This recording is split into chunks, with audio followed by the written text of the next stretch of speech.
IVC, Dale Gatefold 33 back with another video, and this is a finds video, and today I'm looking at some used finds that I've got over the last, several months, probably this year, that I still haven't shown, or I don't think I've shown. If I have, apologies. Yeah, so I thought I'd split. I know I need to do a finds video of new stuff that I found, but I probably need to do a little bit more thinking about that so that I can explain some of the new stuff, because it's probably not common new stuff.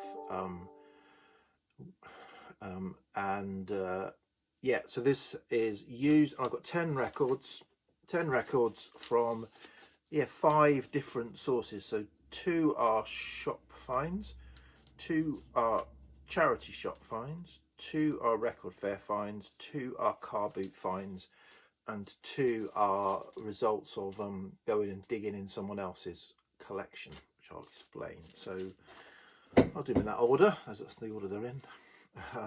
So back a few months ago, I went on holiday with my wife down to Somerset, and I've shown some records that I found in Clock Tower Records, but I did find some other stuff.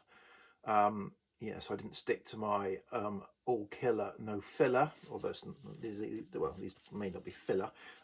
So yes, I've got a few kind of cheapy finds that have been quite enjoyable. So this is one I've been looking for a while, a few years. Don't see it in the wild, although it's not particularly a rare album, but I saw it for a £5, lovely condition, and I thought I'd pick it up. So this is Robert Palmer's Sneaking Sally Through the Alley.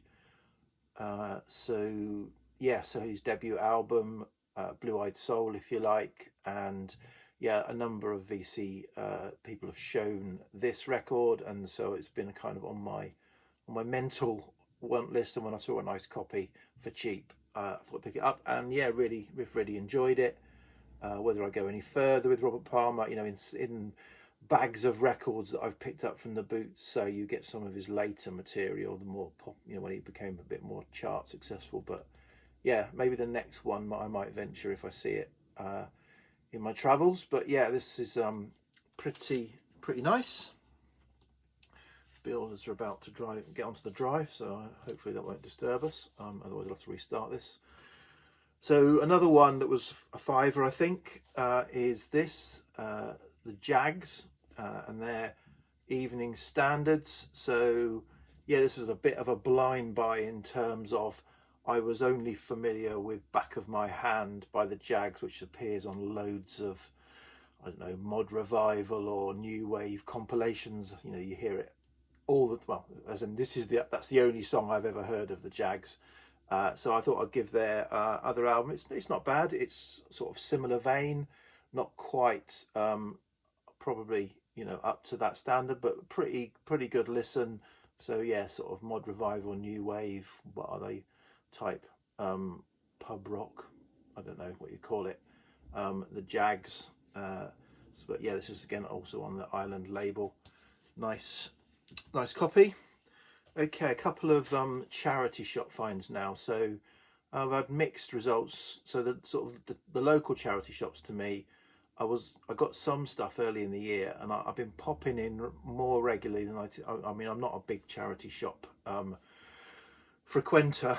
But this one charity shop that was getting some records, I've been going in now, and I probably say I've been in 30 times, 20 times, as I've been passing over the last month or two, and it's been no all the time.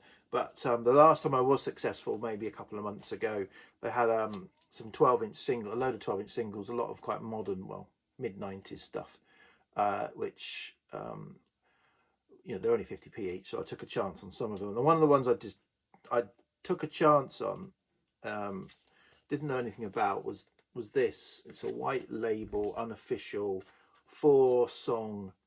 It's called Rich Pickings Volume 5, and it is a bit kind of techno EDM stuff, but it's got one track on it. What it says there, it's got Faithless Insomnia on it. The 8 minutes. Well, this is an 8 minutes 40, 8 minutes 20, 8.5 minute version of Faithless, Insomnia, and I know that track from the night. So I mean, I was never EDM 90s raves and all that were sort of beyond me. I wasn't my scene. I was an 80s teenager, so never really took part in that. But I do remember Insomnia is a tune.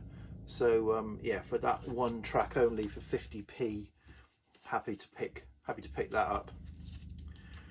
So yeah, there's another charity shop, and I went into I never, I haven't had success in there for years, but then again, I've probably only been into it 2 or 3 times in the last 3 or 4 years, if I'm honest. But I happened to be in the area, and I popped in, and there were a couple of things, but there was one. The records were £1, and I managed to pick up. I'll take out the sleeve actually. Yeah, I managed to pick up a really nice copy of John and Beverly Martin's The Road to Ruin. So it's on the Pink Rim Island label. Yeah, cover's got some wear to it, a bit of damage on the spine, not too bad though. But the vinyl's lovely, and this is I've had this album. I've got the other one on CD, but yeah, definitely would have picked this up if I saw it in a record shop or a fair for a decent price. So to get it for £1 at a charity shop, really happy. Okay, a couple of albums now from Record Fair. This is probably going back a couple of months as well, at least. So this is, first one up is Jorge Ben, so Brazilian artist, and 10 Anos Depois. I'd say Depois for the French, but that's probably pronounced it wrong. So, so this is celebrating 10 years of releasing. So this came out in '73. Jorge Ben's first album came out in '63, and what he does here is he revisits a lot of tracks that he recorded in the albums in his first 10 years as 3-song medleys, and he re-recorded them all.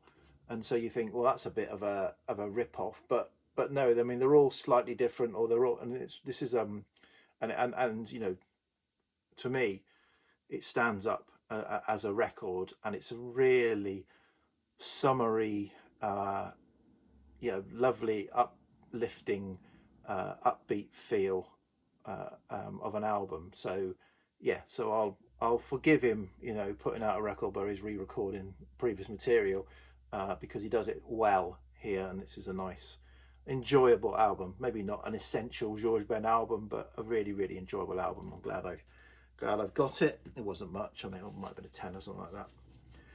Okay, for a £5, I picked this up mainly because it was only a £5, and I had this digitally when it came out. I got it from the library and ripped it, and yeah, didn't really get on with it. It wasn't quite what I wanted at the time, but I remember it being really, really well received by critics. So for a £5, I picked this up. This is Sufjan Stevens and Carrie and Lowell, which so as I understand, I've done a little bit of this. He recorded this album following the death of his mother, and I'm not sure if it was the death of his stepfather, or certainly it's certainly about his relationship with his mother following her death, and his relationship with his stepfather. And I think he recorded it to try and almost as a bit of therapy following the death, but I think in the end he said it took him deeper into depression and sorrow over the death of his mother, and that is certainly reflected. So I'm normally one for the music of an album, not the words of an album, but this has got a very delicate, somber, dark, folky kind of feel to it. But when you read the lyrics, it's even darker. So so I'm not sure this didn't this didn't help particularly Sufjan Stevens with that kind of grief that he was feeling at the time. But it is a great album for what it is. Not one you're going to kind of probably spin. These are chalk and cheese. I wouldn't. If you put this one afterwards, you'll have lost all the benefit of this. And if you put this on and put this one afterwards, you might gain the benefit of it. If you see what I mean. Sorry. We are 10 minutes. 4 to go.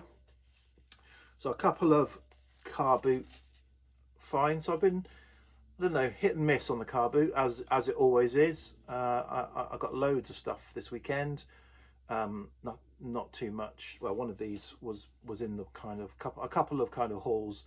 One quite obscure, one sort of typical fare, but some quite nice records. I was actually selling at the car boot yesterday, so I think I probably bought as many records as I sold yesterday, which kind of defeated the object, but never mind. Yeah, so I'm just going to show the stuff that's perhaps a little bit more interesting and obscure, rather than show you some nice examples of well-known records. So first up, this was probably a month or so ago. Somebody had a few records, maybe 20 or 30, but they were fairly interesting, some of them, and I bought the interesting ones. This was a blind buy, but obviously I'm well aware. So this is my first Bruton music library. So Bruton is a library music label set up in '78, a sort of offshoot of people who appeared on the KPM. I can't remember exactly who set it up. I think it was Alan Hawksworth, maybe John Cameron, but I might be wrong on that one. Set it up, having previously been in the stable of the KPM library music label. Anyway, this was one of the early releases on that label, '78 release, and it's called Terrestrial Journey. 78, so it's early synth, and it's mostly, so all of the first side and some of the second side is Alan Hawkshaw's sort of synthesizer sounds, so all very spacey. And 78, so we're talking around sort of your Star Wars and Close Encounters and all that kind of stuff, so it was in vogue. So you've got Terrestrial Fanfare, Terrestrial Journey, Space Panorama, Countdown, Waveforms, Speed of Sound, Solar Energy, Zircon Fanfare. So this is other artists take over. Zircon Fanfare, Rise and Fall of Zircon, Synchronous, Moving Tension, Pace Waves, and it works well. This is a really, really solid, this is a good library album as an album, because often these albums have some killer tracks that get used as samples for different beats and stuff like that. But this is a good spacey album, and right up my alley of the sort of stuff that I like, the sort of stuff that I buy anyway. So I was really happy to get this. Cover's a little bit rough, but record's not. Yeah, it's on, show the label, it's on the Bruton music label. So that was a nice find. And then yesterday, at the boot sale, I picked up about 30 odd records from some people who moved in Scotland, and there was some nice stuff in there. This was no idea what it is, and they're the ones I like. But when you see the cover and the title, you're not going to leave that in a box of records for £1 or so. Black Funk. Yeah, I got these. I think I paid 36 records that I paid 50 quid for. Yeah, Black Funk by the Brixton Market. So yeah, if that's not enough to get your wallet out, I don't know what is. What is this? So I played this yesterday while I was cleaning some records, and it says budget series. It's I don't know. I've tried to do some research to find out who the Brixton Market were. A reggae outfit. They've got quite a lot going on, so it's not just your bog standard band. I mean, there is horns, backing singers, female backing singers, and all sorts going on. So there was obviously some money or some time put into this record. It is cover versions: Israelites, Seven Letters, Al Capone, 007. There's even a reggae version of Swan Lake to start with on side 2. Everybody Needs Love, Cupid, Hold Me Tight. Yeah, mostly actually interesting. Some are a little bit, you know, but certainly it's the start of Al Capone has got some real bass going on, and yeah, some really good stuff on this. It's not a, it's not a super lost classic. I mean, if you go on to Discogs, I think quite a few of these are around and they don't go for much. But if you see it for cheap, I'd recommend picking it up and giving it a listen. It was a entertaining record to listen to while I was cleaning other records yesterday, certainly. So yeah, so that was an unusual find. And then I'll finish off now. So yeah, somebody who's sort of one of my competitors at local car boot sale, I've got to know over the years, and he said, do you want to come and have a look through? I've got some records that I want to get rid of. Do you want to come and have a look through? So I went to his office where he keeps all of his records. His wife doesn't let him have the records at home, so they're all in his office that he rents. And yeah, so it's chocker with records, and it was a really hot day. So I went there a few weeks ago and went through the boxes of records that Andy's collection. But the slightly frustrating thing was he was only really interested in getting rid of things that he had doubles of, and a few things that he probably didn't listen to or wasn't going to listen to again. But I went through the whole collection, and there was lots of, do you want to sell this? No. What about this? No. This? No. This? No. This? Went on. So there were probably about 50 records that were like, wow, I'll have that. No, I'll keep that. So yeah, so slightly frustrating. So I think I'm going to suggest to him that I'll go back there in the winter or autumn when it's not so hot in his office, and beforehand he can pull out the records that he's prepared to get rid of, rather than me go through them all and get disappointed over and over again. Anyway, two of the nice records. I did pick up a few things, two that and they're averaged out about £7 each, so I was happy.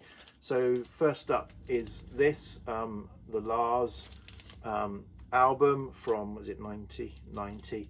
Yeah, so I had this before, a really pristine copy, and it was one of those records where I've got it on CD as well. It wasn't essential, so I got rid of it because it goes for a bit, but kind of regretted it. And it's because it's not, although it's a 90s album, it's not one of those CD age 67 minutes. It's quite a tight album, pretty good listen. I mean, the singles, Son of a Gun and There She Goes are probably the standout songs, but the rest is pretty good. So yeah, so this has got a slight warp to it. It's a VG plus copy, but he didn't want it.